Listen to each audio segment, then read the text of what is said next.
Al-fitnatu asyaddu minal qatl. Fitnah itu lebih kejam daripada pembunuhan. Bukan fitnah menuduh tanpa bukti, tapi maknanya adalah siksa. Orang yang terkena siksa itu lebih menyakitkan daripada dibunuh. Sebab bila dia dibunuh, sekali pancung mati, selesai. Tapi bila dia tersiksa, maka amat sangat menyakitkan. Itulah maka kata ayat Al-Quran, al-fitnatu asyaddu minal qatl. Fitnah lebih kejam daripada pembunuhan, siksa lebih menyakitkan daripada dibunuh. Kalau disuruh pilih siksa apa pilih bunuh? Dua-dua tak nak.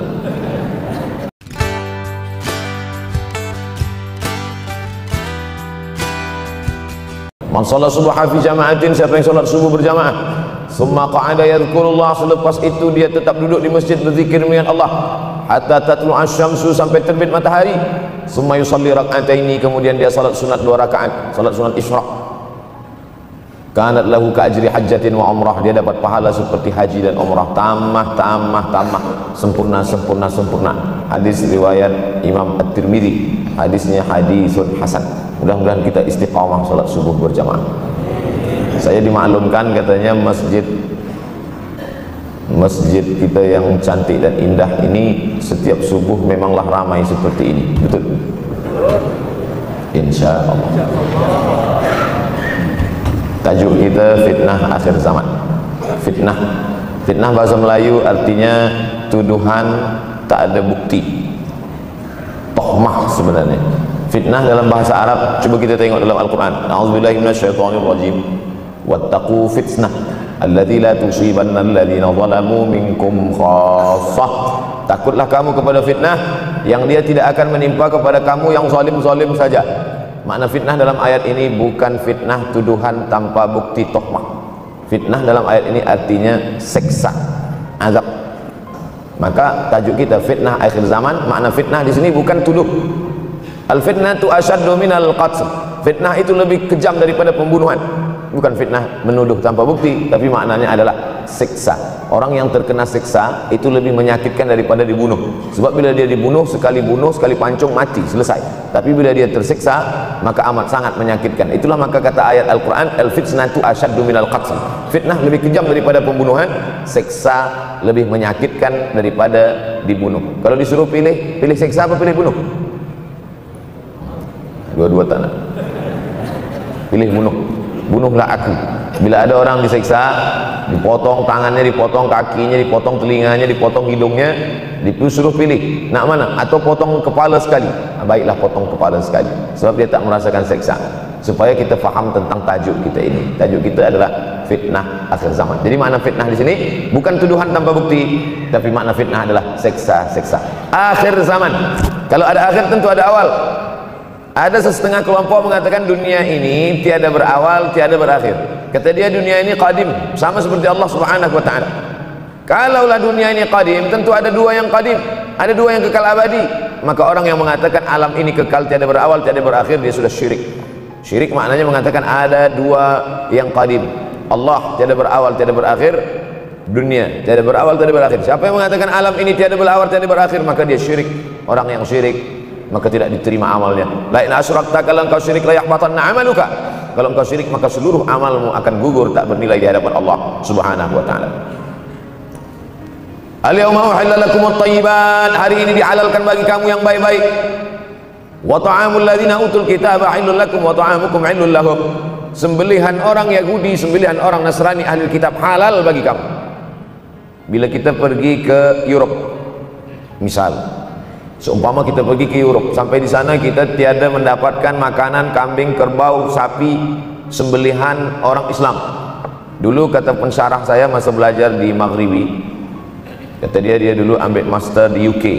Waktu itu susah nak mendapatkan sembelihan orang Islam, maka dia cari sembelihan orang Yahudi, ada tulisannya di situ kosher. Kosher macam label halal, tapi bukan punya orang Islam, punya orang Yahudi. Maka dia ambil daging yang ada tulisan kosher ni, dia potong kecil-kecil, dia masak, dia makan. Kami tanya, Syekh, kenapa makan sembelihan orang Yahudi? Sebab dalam Al-Quran dikatakan al-yawma uhilla lakumut thayyibat, hari ini dihalalkan bagi kamu yang baik-baik. Wa ta'amul ladzina utul kitaba halal lakum, sembelihan orang Yahudi dan Nasrani halal bagi kamu menurut mazhab Hanafi, Maliki, Syafi'i. Hanafi, Maliki, Syafi'i. Mazhab Syafi'i, Hanafi, Maliki, Hambali. Hanafi, Maliki, Hambali. Sedangkan mazhab Syafi'i tidak. Sebab kata mazhab Syafi'i, mereka kafir. Mereka kafir. Orang kafir tak boleh dimakan sembelihannya. Laqad kafara alladhina qalu innallaha huwal masih ibnu Maryam.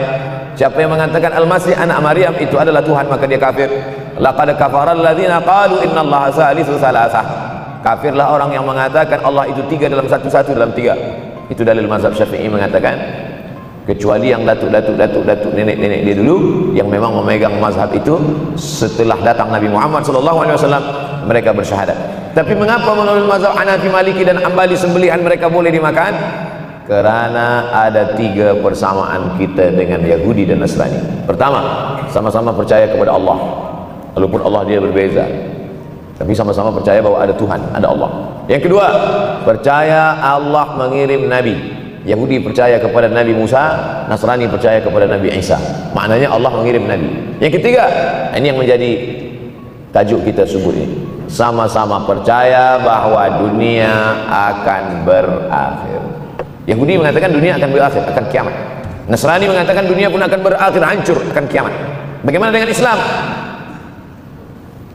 Mahwal iman, apa itu iman wahai Muhammad sallallahu alaihi wasallam? Antu'mina billah, percaya kepada Allah, wa malaikatihi, percaya kepada malaikat, wa kutubihi, percaya kepada kitab-kitab, wa rusulihi, percaya kepada rasul-rasul, wal yaumil akhir, percaya bahwa dunia ini akan berakhir.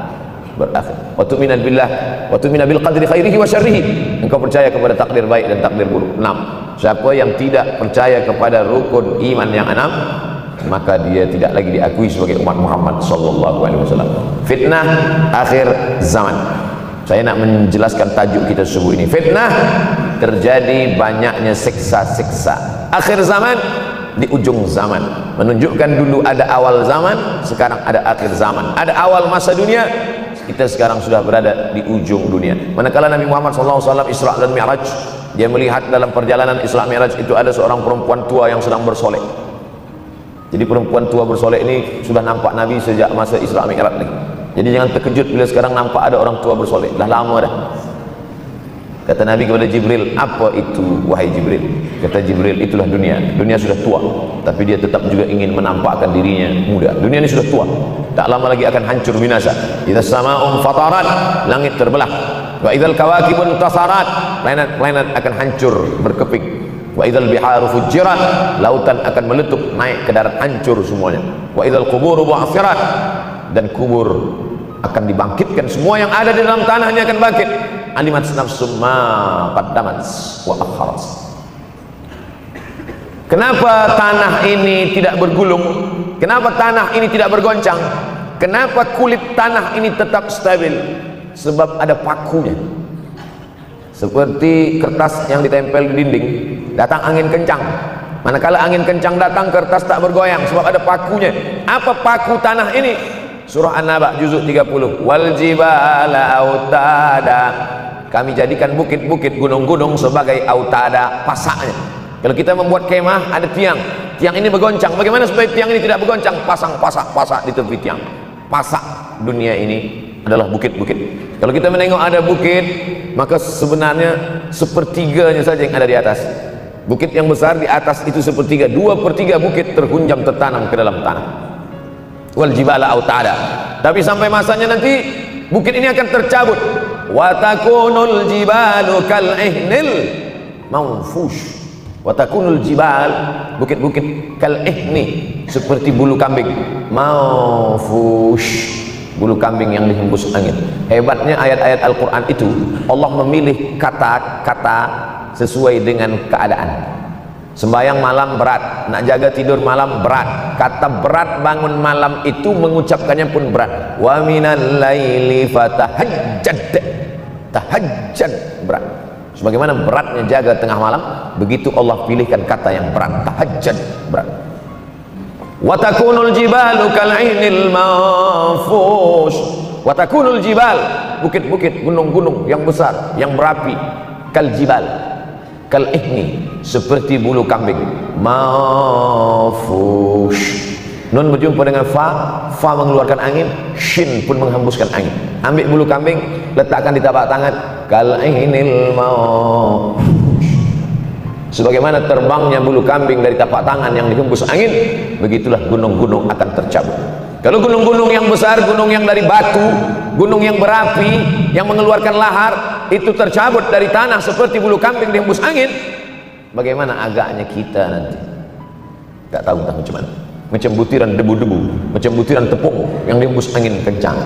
Wataran nasa sukara, selepas gunung-gunung itu tercabut lalu tanah ini bergoncang, kau lihat manusia macam mabuk.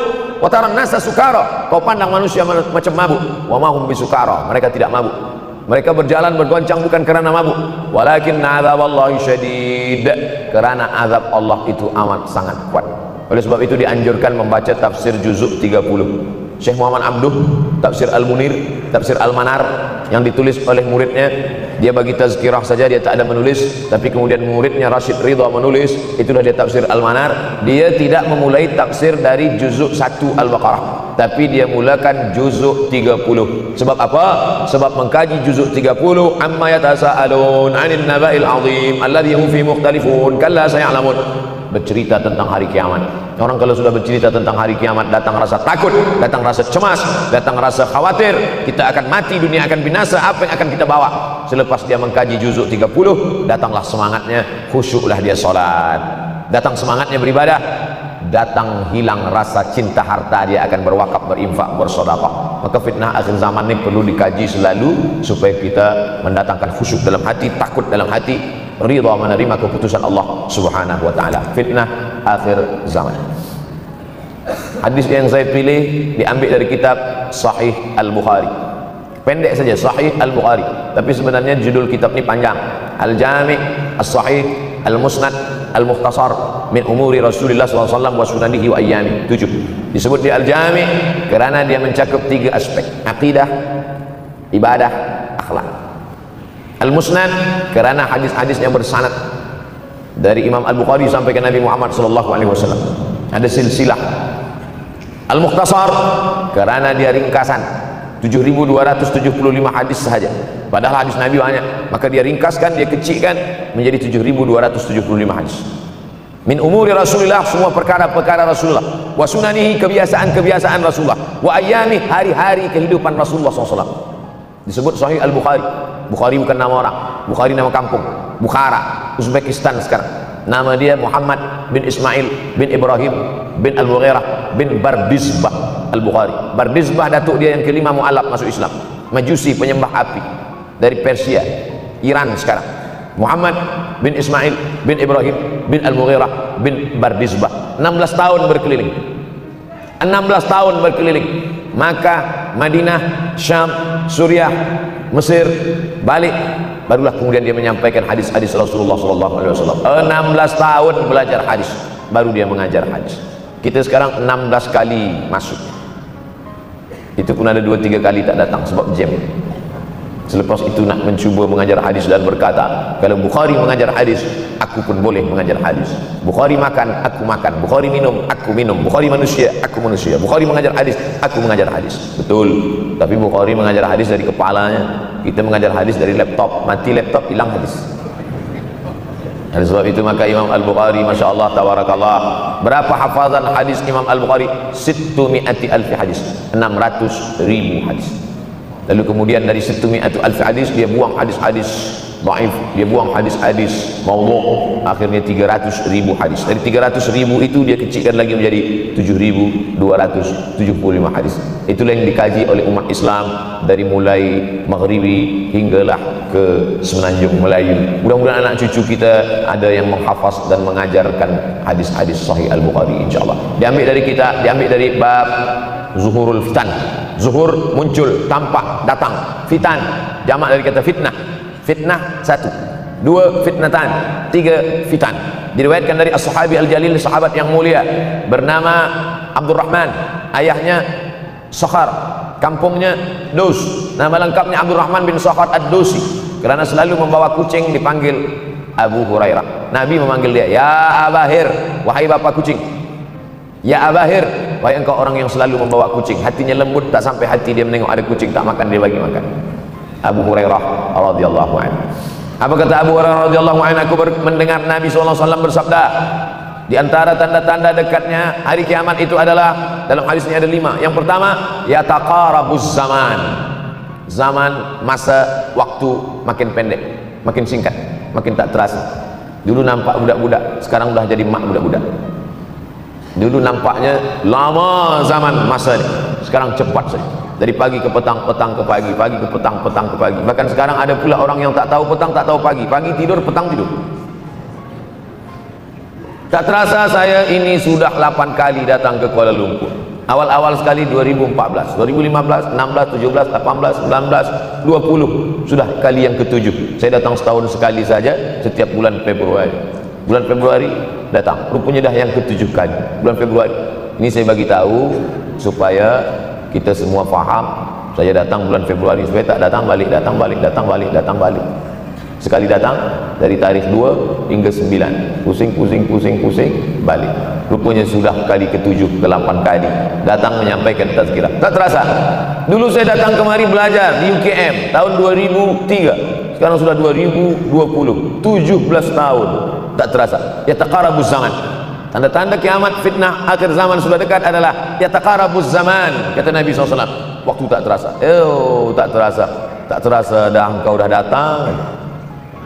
Tak terasa waktu begitu cepat engkau sudah datang saja nak menagih hutang. Orang berhutang ni pun rupanya tak terasa juga orang datang. Yang memberi pinjaman pula terasa lama betul. Apakah beza antara 5 minit dulu dengan 5 minit sekarang? Sama. Apakah beza antara 24 hours, 24 jam dulu dengan 24 jam zaman Nabi dengan 24 jam zaman sekarang? Sama. Tak ada beza. Mataharinya sama, bulannya sama, buminya sama. Yang berkeliling mengelilingi matahari sama. Apa yang membuat berbeza? Apa yang membuat zaman itu yataqarabuz zaman? Ada hal-hal yang membuat kita sibuk. Dulu tak ada google.com, dulu tak ada Facebook, dulu tak ada Twitter, dulu tak ada BBM, dulu tak ada Instagram. Sekarang waktu habis. Bila kita tanya orang mana yang lebih lama, 5 minit atau 50 minit, semuanya sepakat mengatakan 50 minit lama, 5 minit kejam.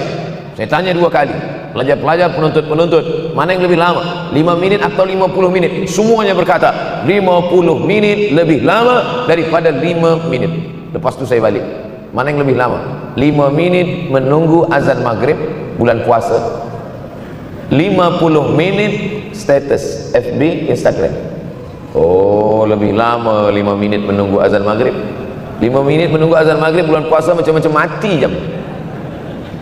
50 menit hilang waktu tak terasa. Itu menunjukkan hadis Nabi itu, saya semakin saya baca hadis Nabi makin kuat keyakinan saya, makin kuat iman saya, makin hilang keraguan saya bahwa yang berbicara ini bukan manusia biasa, tapi dia dapat wahyu dari Allah. Wa ma yantiqu anil hawa in huwa illa wahyun yuha, melainkan wahyu dari Allah Subhanahu wa taala. Yataqarabuz zaman.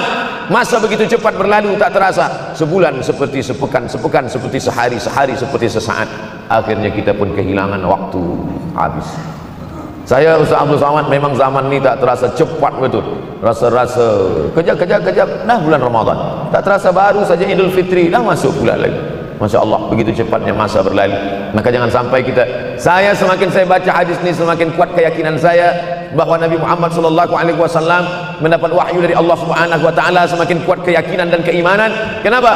Seandainya Nabi berkata zaman nanti di akhir zaman itu semakin cepat, semakin dekat, semakin berlalu tak terasa, tapi kemudian zaman yang kita lalui tak sama seperti yang dikatakan Nabi, mungkin datang juga keraguan dalam hati, betulkah ini? Tapi ternyata 1441 tahun lampau, 1440 tahun yang lalu Nabi mengatakan, dan hari ini terbukti zaman begitu cepat berlalu. Masya Allah, tabarakallah. Hari inilah ditemukan internet, hari ini datang television, hari ini datang WhatsApp, hari ini datang yang melalaikan kita daripada Allah Subhanahu wa taala. Sehingga waktu datang sembang-sembang, cerita-cerita, tengok ini, update ini, tulis ini, tengok ini, pandang ini, habis waktu berlalu. Padahal waktu inilah yang akan ditanya oleh Allah Subhanahu wa taala. 6 kali Allah bersumpah demi waktu.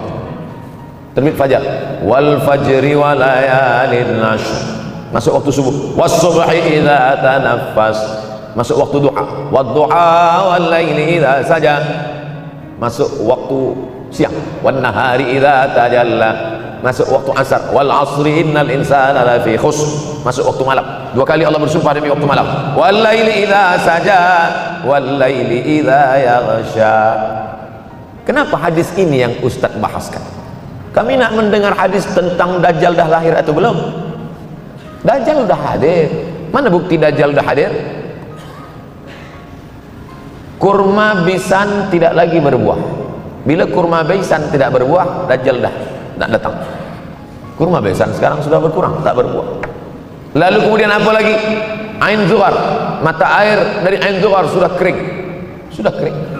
Oleh sebab itu, tapi manakala dulu datang Habib Umar bin Hafiz, saya hadir majelis itu, adalah seorang bertanya, Habib, ya, Imam Mahdi dah lahir atau belum? Saya tengok Habib menjawab, sepertinya dia macam tak suka pertanyaan. Kata dia, kita tak perlu mencari-cari dia dah lahir atau belum, kampung dia di mana, dia lahir di hospital mana, dia tak perlu.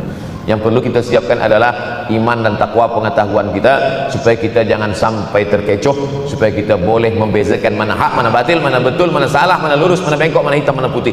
Sehingga dengan istiqomahnya kita beribadah ini, kita boleh membezakan mana Al-Masih yang original, yang asli, mana Al-Masih Ad-Dajjal. Makanya tadi sebelum salam kita berkata, Allahumma inni a'udzubika min azabi jahannam wa min azabil qabri wa min fitnatil mahya wal mamat wa min syarri fitnatil masihid dajjal. Membaca, menghafaz 10 ayat di awal surah Al-Kahfi. Siapa yang menghafaz 10 awal ayat, hadis lain mengatakan 10 akhir, 10 awal 10 akhir, elok dua-duanya. Tapi Masya Allah, tabarakallah, anak-anak kita yang pakai jubah, pakai sorban putih ini, daripada tahfiz Quran, mereka tidak hanya menghafaz 10 awal 10 ujung, dari awal sampai ujung dihafaz, 30 juzuk dihafaz. Mudah-mudahan anak-anak kita penghafaz Al-Quran. Allahumma ja'al abna'ana wa banatina min hafazil Quran wal hafizan. Jadikan anak-anak kami menjadi para penghafaz Al-Quran, ya Allah, supaya selamat dia daripada fitnah Al-Masih Ad-Dajjal. Tapi saya pilihkan hadis tentang yang 5 ini. Dengan 5 ini kalau kita amalkan, insya Allah Allah akan selamatkan kita dari fitnah akhir zaman ini. Yang pertama, manfaatkan waktu, kerana waktu di akhir zaman ini yataqarabuz zaman, kerana waktu semakin dekat tak terasa, hilang, berlalu. Maka isilah waktu ini dengan ibadah. Jangan sampai ada waktu yang kosong. Duduk sejenak kosong, berselawat, Allahumma sholli ala sayyidina Muhammad wa ala ali sayyidina Muhammad, Allahumma sholli ala sayyidina Muhammad wa ala ali sayyidina Muhammad. Sempat-sempatkan ambil wudhu, solat duha walau 2 rakaat. Sempat-sempatkan sebelum tidur malam solat witir 3 rakaat, supaya tidur kita sentiasa dalam wudhu dan kita sempat solat witir. Andai mati kita malam itu, insya Allah mati dalam keadaan husnul khatimah. Usolli sunatal witri 3 rakaatin lillahi ta'ala. Nanti malam jaga, tidak witir lagi, hanya tahajud saja. Sempat-sempatkan solat tahajud. Elok amat sangat baik solat wudhu 2 rakaat. Usolli sunatal wudhu rakaatain lillahi ta'ala. Selepas solat wudhu, solat sunat taubat, usolli sunatal taubat rakaatain lillahi ta'ala. Selepas solat sunat taubat, solat sunat hajat, usolli sunatal hajat. Selepas itu barulah solat sunat tahajud 8 rakaat. Nak tambah lagi 10, 12, 14, elok, tak salah, karena dia tiada batasan. Adakah sahabat Nabi yang melakukan ini? Ada. Qatadah bin Nu'man, dari selepas Isya sampai azan subuh. Imam Ahmad bin Ambal, dari selepas Isya sampai azan subuh. Bahkan mereka menghatamkan Al-Quran dalam tahajud mereka. Maka bahkan ada imam yang disebut dengan As-Sajjad, kerana banyak sujud kepada Allah Subhanahu wa ta'ala. Kerana akhir zaman ini godaan begitu besar.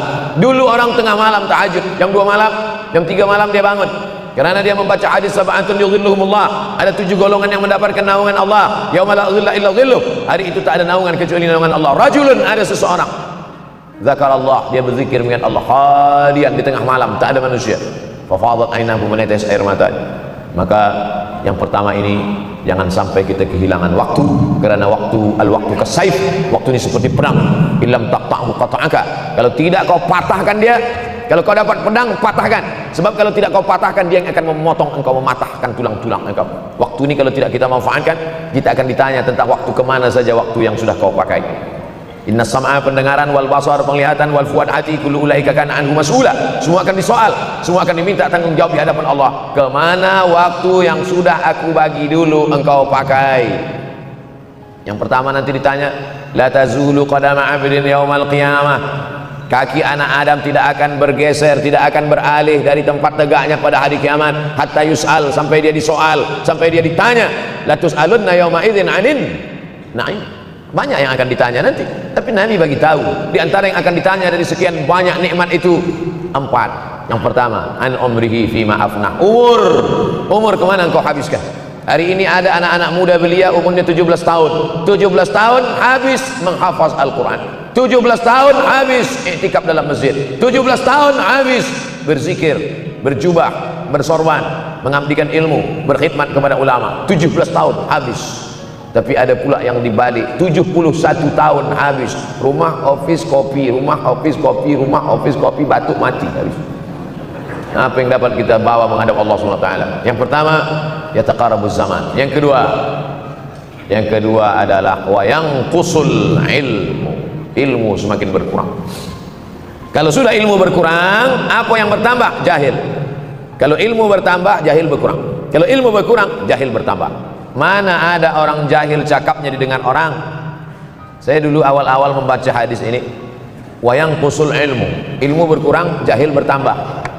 Rasanya tak mungkin, tak logik, tak masuk akal. Mana ada orang tak berilmu cakap dia didengar. Sekarang baru saya faham. Dulu orang tak berilmu ditinggalkan orang. Sekarang orang tak berilmu, asal dia pandai berbicara, dia akan didengar orang. Bahkan orang jahil pula punya channel. Apa namanya? Jahil.com. Orang jahil punya channel. Banyak pula follower dia daripada follower kita. Banyak pula viewer dia daripada viewer kita. Sebab apa?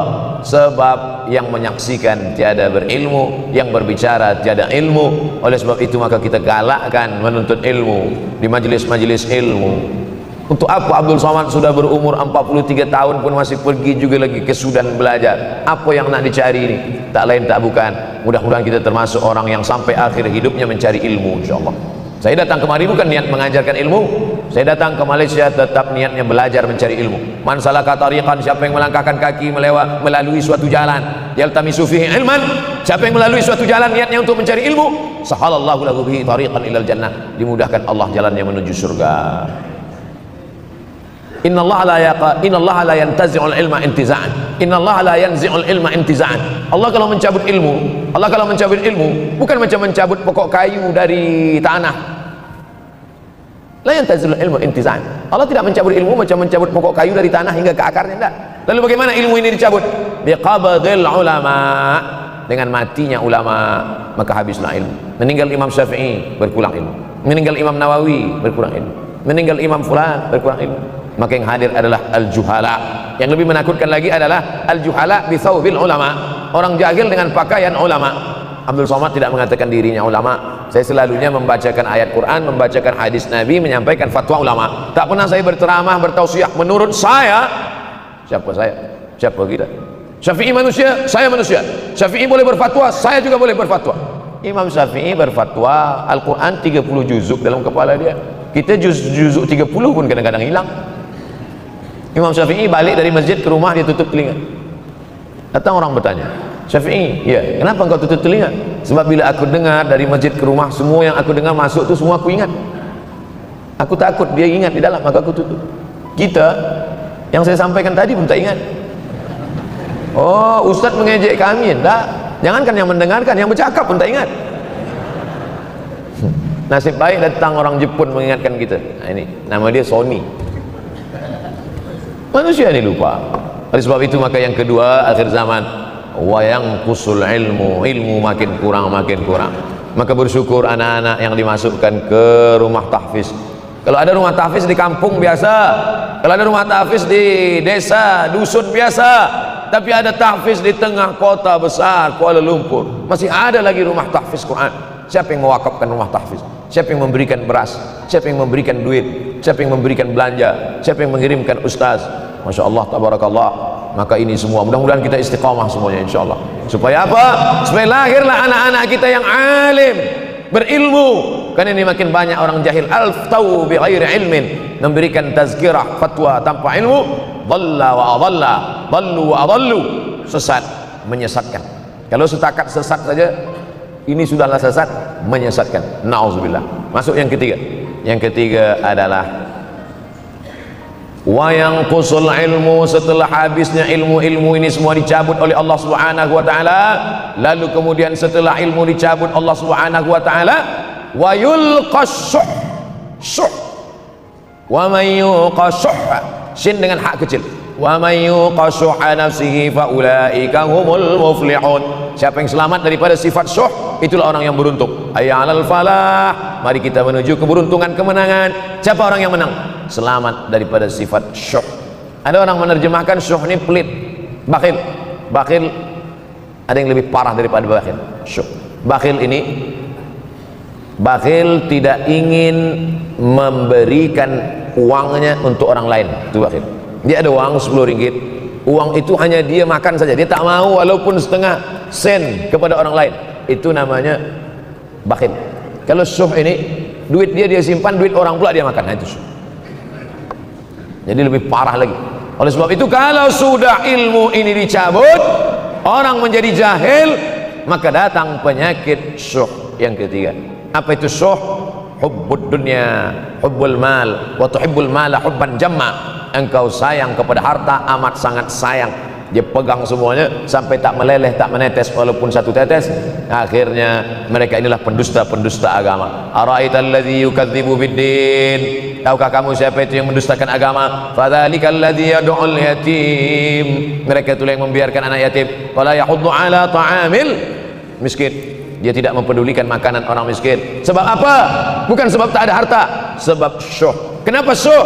Sebab tak ada ilmu, tak ada ilmu tentang akhirat. Dia pegang, dia simpan, mati, habis. Yang dia bawa hanyalah 1, 2, 3 helai kain kafan saja. Itulah mengapa Sultan Turki, Sultan Muhammad Al-Fatih, Sultan Abdul Hamid, coba tengok gambar Sultan Muhammad Al-Fatih, Sultan Abdul Hamid Turki dulu. Sorban dia besar-besar. Saya dulu terkejut, lama saya tengok, kenapa sorban orang Turki ini besar-besar. Lama-lama saya baca, rupanya sorban orang Turki itu kain kafan. Tuan-tuan balik dari sini, beli kain kafan 2 meter, ikatkan kepala, bawa semuanya supaya ingat mati. Boleh kau menyiapkan kain kafan. Baca kitab Tambihul Mughtarrin, peringatan bagi orang-orang yang tertipu. Di situ ditunjukkan banyak ulama, bahkan mereka menggali tanah di dalam rumahnya. Malam-malam dia tahajud, selepas tahajud dia duduk di dalam tanah itu supaya terasa bagaimana rasanya mati. Gali tanah 2 meter, masuk ke dalam. Tapi kalau nak buat itu kita saja dengan Allah. Jangan pula, banyak juga orang sekarang udah gali tanah masuk ke dalam, streaming pula. Hai guys, nak rasakan mata? Mana boleh terasa? Kita saja masuk ke dalam, rasakan macam mana rasa. Sebab kalau cakap saja, marilah kita ingat mati, takutlah kita pada mati, kita tak tahu bagaimana rasa mati. Kalau nak merasakan bagaimana harus mati, nanti kalau ada orang mati meninggal dunia, masuk kita ke dalam, kita sambut jenazah, kita letakkan, kita duduk, rasakan. Ketika Fatimah meninggal, Fatimah emak Sayyidina Ali meninggal, Nabi masuk ke liang lahat. Masuk Nabi ke liang lahat, Nabi berdoa di dalam. Ketika Utsman bin Maz'un meninggal, Nabi masuk ke dalam, Nabi pegang jenazah Utsman bin Maz'un, meleleh air mata Nabi, turun ke misai, turun ke janggutnya, turun menetes sampai ke bawah. Merasakan bagaimana rasanya di dalam. Dulu saya pernah berjumpa dengan seorang pemuda, telinga dia pakai anting subang, lalu kemudian saya tengok banyak tato dia. Saya tanya, macam mana cerita awak bertaubat dulu? Mak saya meninggal, Ustaz Abdul Somad. Lepas tu saya tegak di tepi kubur. Macam mana yang menolak saya di belakang, masuk saya ke dalam. Masuk itulah terasa sejuk di kaki, datang rasa takut saya. Makanya kalau ada orang yang sudah kita bagi tazkirah, bagi nasihat tak juga, nanti ada orang meninggal, bawa dia agak dekat, senggolkan sikit, jatuh.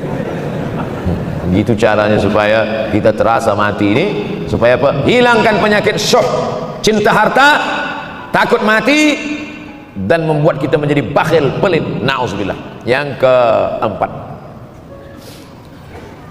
wa tazharul fitan. Ini yang terkait dengan tajuk kita yang keempat, wa tazharul fitan. Banyaklah fitnah, siksa. Dulu masa saya kelas 1 madrasah tahun 1990, berkumpullah kami bersama-sama dengan cikgu mengkaji masalah apa? Masalah Bosnia Herzegovina, mengamuk Slobodan Milosevic, menghancurkan umat Islam di Bosnia. Sampai ada yang meminta fatwa kepada Syekh Yusuf Al-Qardawi, bolehkah perempuan yang di perempuan Bosnia yang dirogol tentara Serbia hamil, bolehkah dia menggugurkan anaknya? Kata Syekh Yusuf Al-Qardawi, tak boleh. Maka dia biarkan saja anak itu lahir dan dia tidak dianggap berdosa karena ini sudah takdir Allah SWT. Bagaimana mereka dibunuh? Maka makin banyaklah selepas Bosnia datang pula yang terjadi di Rohingya, di Uighur, umat Islam. Berkumpullah presiden-presiden negeri Islam di Kuala Lumpur. Erdogan datang, berkumpul semuanya membahas bagaimana nak menolong Muslim Uighur. Rupanya umat Islam pun tak sanggup nak menolong. Apa yang boleh dilakukan di Uighur? Berdoalah umat Islam. Rupanya Allah kalau mau menolong mudah saja. mudah saja Allah menolong. Tidak datang rudal skat, tidak datang tentara, tidak datang senjata, cukup datang corona, selesai. Allah subhanahu wa ta'ala, wa makaru wa makarallah, mereka membuat tipu daya, Allah balas dengan tipu daya yang lain. In tansurullah, kalau kau tolong, ittaqu da'watal mazlum, takutlah kamu terhadap doa orang-orang yang teraniaya. Fa innahu laisa bainahu wa bainallahi hijab, karena di antara dia dengan Allah tak ada hijab sama sekali. Wa yakthurul wa tazharul fitan, banyaklah fitnah. Yang terakhir, yang kelima, wa yakthurul haraj, wa yakthurul haraj, banyak terjadi haraj, kata Nabi. Sahabat pun bertanya, ya Rasulullah, wa mal haraj, apa haraj itu ya Rasulullah? Kata Nabi SAW, al haraj al qatlu, nanti di akhir zaman itu akan banyak pembunuhan. Dulu pun banyak juga pembunuhan, tapi tak banyak sekarang. Pembunuhan di Palestina sampai sekarang tak berakhir. Pembunuhan Rohingya tak berakhir. Pembunuhan di Uyghur, pembunuhan. Dulu imam-imam masjid, imam salat tarawih dulu di Masjidil Haram, Allahumma ansuril Islam wal muslimina fi Palestin. Dulu satu, selepas itu bertambah, Allahumma ansuril Islam wal muslimina fi Palestin wa Suriah. Selepas itu bertambah lagi, Allahumma ansuril Islam wal muslimina fi Palestin wa Suriah wal Yaman. Selepas itu bertambah wa Uyghur wa, akhirnya wa fi kulli makan. Semakin bertambah. Oleh sebab itu maka ini di antara fitnah akhir zaman. Man lam yahtam bi amril muslimin falaysa minhum. Selepas kita kaji hadis ini, apa tujuan kita? Tujuan kita semakin menguatkan keyakinan, banyak-banyak beribadah, nasihatkan anak menantu, sahabat, jiran, tetangga supaya semakin istiqamah menjalankan syariat, rajin-rajin sholat berjamaah, banyak-banyak berzikir, hatamkan Al-Quran, banyak-banyak berinfak, banyak-banyak bersedekah. Andai mati kita, insya Allah mati dalam keadaan husnul khatimah. Saya dimaklumkan bagi tazkirah 40 menit saja. Tadi saya mulai pukul 7 kurang 10, sekarang sudah 7.32. Corruption 2 menit. Ustaz, ada seorang pakcik datang kepada saya. Dia suruh saya simpan duit dia. Alhamdulillah. Dia cakap nanti ada masa dia datang ambil. Tapi sampai sekarang sudah 1 tahun pakcik itu tak sampai duit dia banyak. Yang saya nak tanya, bagaimana saya nak pulangkan duit dia sementara saya tak tahu nama dia dan dia ahli keluarga dia di mana. Akan datang, mana tahu datang lagi pakcik macam ni juga, mana tahu macam ini, bukan dia tapi macam ini datang, tanyalah nama dia, nombor telefon, IC anak dia. Tapi rasa-rasanya saya dah 43 tahun belum jumpa dengan pakcik macam ni lagi. Unik pakcik. Sebab apa? Ini terkait dengan masalah harta. Wadi'ah, wadi'ah adalah barang yang kita titipkan, yang kita wasiatkan, yang kita pesankan. Banyak orang masalah harta ini susah. Menguji emas dengan api, menguji manusia dengan harta, dengan uang. Disitulah baru nampak mana kawan mana lawan kalau sudah terkait dengan benda, dengan materi, dengan harta, dengan duit, dengan uang. Oleh sebab itu maka tulis, ini barang dah jadi dah, lalu bagaimana? Kita tak tahu dia di mana, maka cari ahli warisnya. Ahli waris tak jumpa juga, balikkan kepada masalih ammah. Masalih ammah maknanya yang dipakai umat Islam secara umum, masjid, hospital, anak yatim, usia mas, fakir miskin, bagikan kepada mereka. Bila kita ada pinjam uang orang, selepas 10-15 tahun kita nak bayar, kita tak tahu dia di mana, anak cucunya pun sudah tak ada. Awak dah cari dia? Sudah Ustaz. Kamu dah cari anak menantu dia? Sudah. Di mana kamu cari? Di Google. Mana dapat? Carilah ke kampung dia. Tak dapat juga, maka diberikan kepada masalih ammah. Masalih ammah, kepentingan orang banyak. Kepentingan orang banyak, masjid, hospital, anak yatim, fakir miskin, orang banyak. Bolehkah saya bagi ke tahfiz? Boleh. Sebab tahfiz juga masalih ammah, orang banyak. Saya Fulan bin Fulan. Sekarang sudah terjadi banyak tanda-tanda kiamat kecil. Apakah antara tanda-tanda kiamat besar dan amalan yang boleh? Di antara tanda kiamat besar, datangnya Al-Mahdi, datangnya Al-Masih Dajjal, turunnya Isa Al-Masih, keluarnya binatang yang berbicara kepada manusia, terbitnya matahari dari barat. Tanda-tanda besar. Kita tidak disuruh mencari-cari, menunggu-nunggu, menengok-nengok. Allah Ta'ala bagi tahu itu, Nabi bagi tahu itu supaya kita siap-siap. Kalau kita dibagi tahu kamu akan mati, Abdul Somad kamu akan mati, bukan saya nak cari-cari bila saya mati, lalu kemudian saya datang ke dokter, dokter tolong cek jantung saya kira-kira tahun berapa saya mati. Bukan. Bila kita diberitahu kamu akan mati, maka yang perlu kita siapkan adalah bekal untuk mati. Begitu juga dengan kiamat ini. Dunia akan kiamat. Bukan kita cari tahu bila kiamat akan terjadi, tapi maknanya kita siapkan bahwa rumah kita yang besar akan hancur, bahwa kereta kita yang cantik akan hancur, bahwa kita pun akan hancur dimakan cacing tanah. Maka siapkanlah bekal untuk menghadap hari kiamat. Itu maknanya. Yas'alunaka 'anis sa'ati ayyana mursaha. Mereka bertanya kepadamu bila hari kiamat. Qul la ya'lamuha illahu. Yang tahu hanya Allah sahaja. Manakala Nabi sedang sampaikan tazkirah, ada seorang bertanya, "Ya Rasulullah, mata sa'ah? Bila terjadi hari kiamat?" Nabi tak ada jawab. Nabi tanya balik, "Ma'adatlaha?" Nabi tak jawab. "Ma'adatlaha?" Apa yang kamu siapkan untuk menyambut hari kiamat itu? Apa jawab dia? "Hubbullah wa rasul. Hubbullahi wa rasulih." Aku cinta kepada Allah dan Rasulullah. Kata Nabi SAW, cintamu kepada Allah dan Rasulullah SAW sudah menyelamatkan. Maka yang perlu dari pertanyaan jamaah kepada Nabi itu menunjukkan apa yang sudah kita siapkan untuk menghadapi hari kiamat. Ustaz Abdul Somad, saya nak bertanya, kita akan jumpa bulan Rajab dan Sya'ban. Puasa sunat apa saja yang dikerjakan di bulan Rajab dan Sya'ban?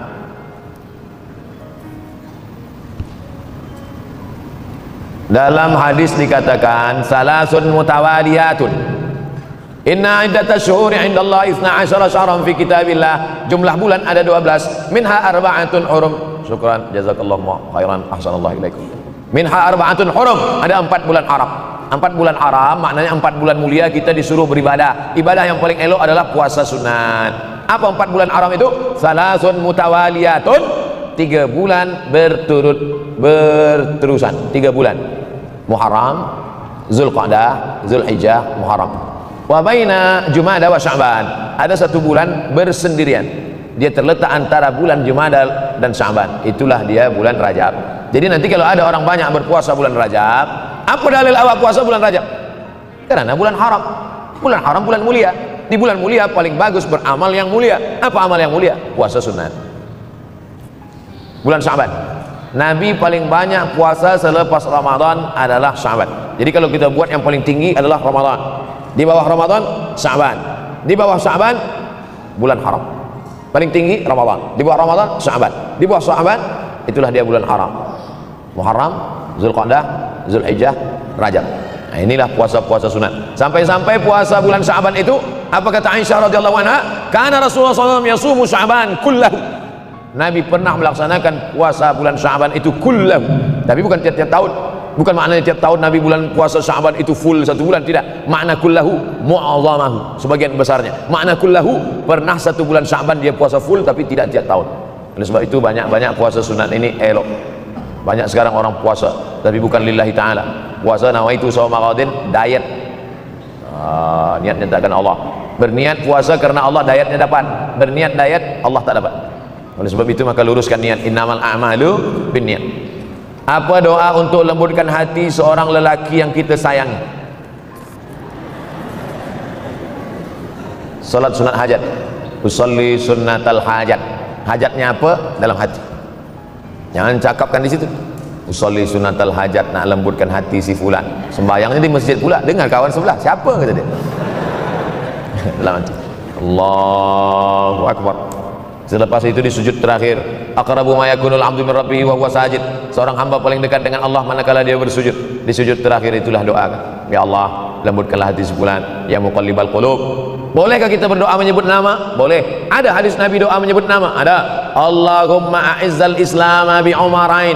Ya Allah, kuatkan Islam ini dengan 2 Umar, Umar bin Khattab dan Umar bin Hisham. Boleh. Nabi ada menyebut nama. Oleh sebab itu maka doa. Pertama dengan salat hajat. Yang kedua dengan membaca Yasin. Kata Imam Ibnu Katsir, la tuqra'u fi amrin asirin illa yassarahullah. Kalau dibacakan pada perkara yang susah, maka Allah mudahkan. Yasin dibacakan pada perkara yang susah, Allah mudahkan. Ada orang yang susah mati, dibacakan Yasin, cepat dia mati. Yassarahullah, dimudahkan Allah Subhanahu wa taala. Maka dibacakan dia. Selepas membaca surah Yasin itu, membaca doa, Allahumma inni as'aluka bihaqqi Yasin. Aku memohon kepada Engkau dengan kemuliaan surat Yasin ini, tunaikanlah hajatku. Sebutkan apa hajat. Last. Bagaimana tanggapan Ustaz terhadap budak-budak yang dilarang dalam masjid? Budak-budak terbagi 2. Pertama, budak-budak yang memayyiz. Yang kedua, budak-budak yang shabi, belum sampai memayyiz. Memayyiz belum akil balik, tapi boleh membezakan mana baik, mana buruk, mana makanan, mana kotoran. Yang di bawah ni sobi, setahun, 2 tahun, 3 tahun, 4 tahun, itu sobi. Sobi ini tak boleh membezakan. Bila kita suruh dia diam, awal-awal kita katakan gini, ya. Dia pula bagi tahu kita. Ini tak boleh bawa ke masjid. Adapun yang sudah memayis 5, 6, 7, 8, 9, 10, ini dibawa ke masjid. Budak-budak kecil dibuatkan sopnya di belakang. Begitu dalam fatwa Syekh Atiyah Saqar dalam fatwa Al-Azhar. Lelaki khairu sufufir rijal, sebaik-baik sop lelaki di depan. Selepas itu budak kecil di belakang, baru perempuan. Kenapa budak kecil ini di belakang? 2 alasan. Yang pertama, dia menjadi hijab dinding antara perempuan dengan lelaki. Yang kedua, sebab banyak budak kecil ini yang wuduknya rosak. Sebab apa? Sebab dia belum berkhitan. Maka di ujung kulfah ada najis. Maka kalau dia diletakkan di saf, dia boleh memutus saf. Kenapa masa di Makkah tu banyak budak-budak kecil solat di samping ayahnya? Tak sama budak kecil di sana, budak kecil sini. Budak kecil sana 7 hari khitan. Tempat kita tak tahu di Malaysia. Tempat kami di Sumatera pun beza dengan di Jawa. Di Jawa budak kecil khitan. Kami di Sumatera budak kecil macam cuti sekolah umur 10 tahun baru khitan. Itu pun banyak juga tak khitan. Yang lain khitan dia lari pula. Oleh sebab itu maka yang belum berkhitan itu ada najis di ujung, atau dia sudah berkhitan tapi wuduk dia tak sempurna. Oleh sebab itu budak-budak kecil dibawa ke masjid. Kalau dia sudah boleh ditegak, boleh membezakan, memayis. Budak kecil ini dibagi 3. Yang pertama sabi, belum boleh membezakan mana elok mana tak elok. Selepas itu memayis, sudah boleh membezakan mana elok tak elok, tapi belum lagi akil balik. Selepas itu amrat pakai dal. Amrat maknanya baru saja masuk akil balik. Kalau kita larang budak-budak ini di masjid,